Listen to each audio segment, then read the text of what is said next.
AFC North, who's going to win?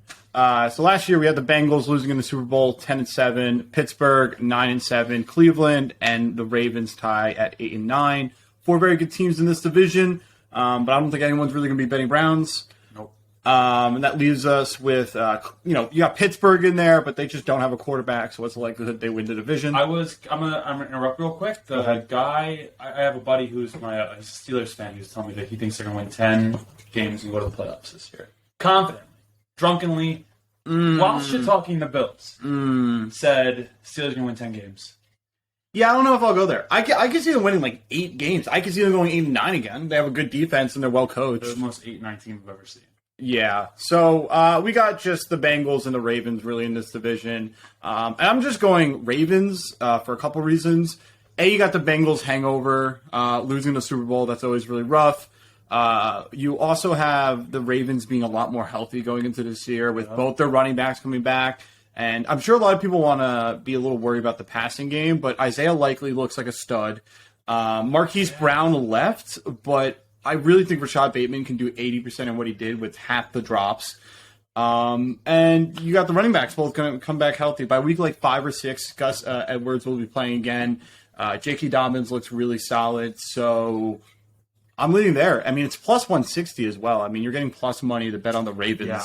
That's really nice. Do you know what do we have the Bengals odds on here somewhere? I'm going to plug the Bengals odds in right here. I'm just going to plug here. Plug here. Yeah, I like that. I really like the Bengals and the Ravens this year as well. We talked about this previously, and you kind of swayed me towards the Ravens, not only with their health, but the fact that they had a phenomenal draft with Kyler Hamilton, who I thought was one of the best players coming into the draft. He looked like an absolute stud at Notre Dame, and I can't believe he fell to 14. If you talk about Kyler Hamilton in March, he was a top 5 pick. He was. And for no reason, he just kind of fell. I think there's just, it's kind of just how it goes. People can nitpick.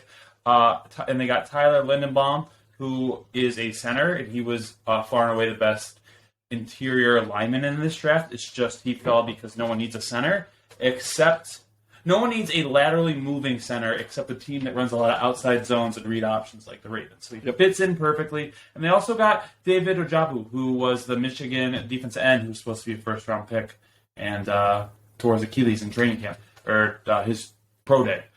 And Travis Jones. I love Travis Jones as the D tackle. I'm riffing right now. I'm going too long about their draft. I like the Ravens a lot. I think The Ravens always draft well.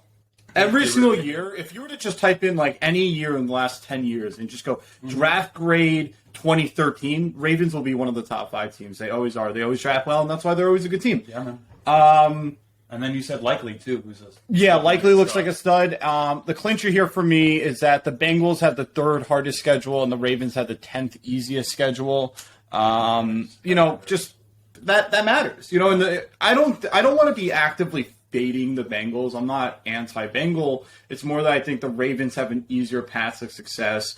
Lamar's got a chip on his shoulder. He's got the contract. So give me plus money, 160 on the Ravens. Absolutely.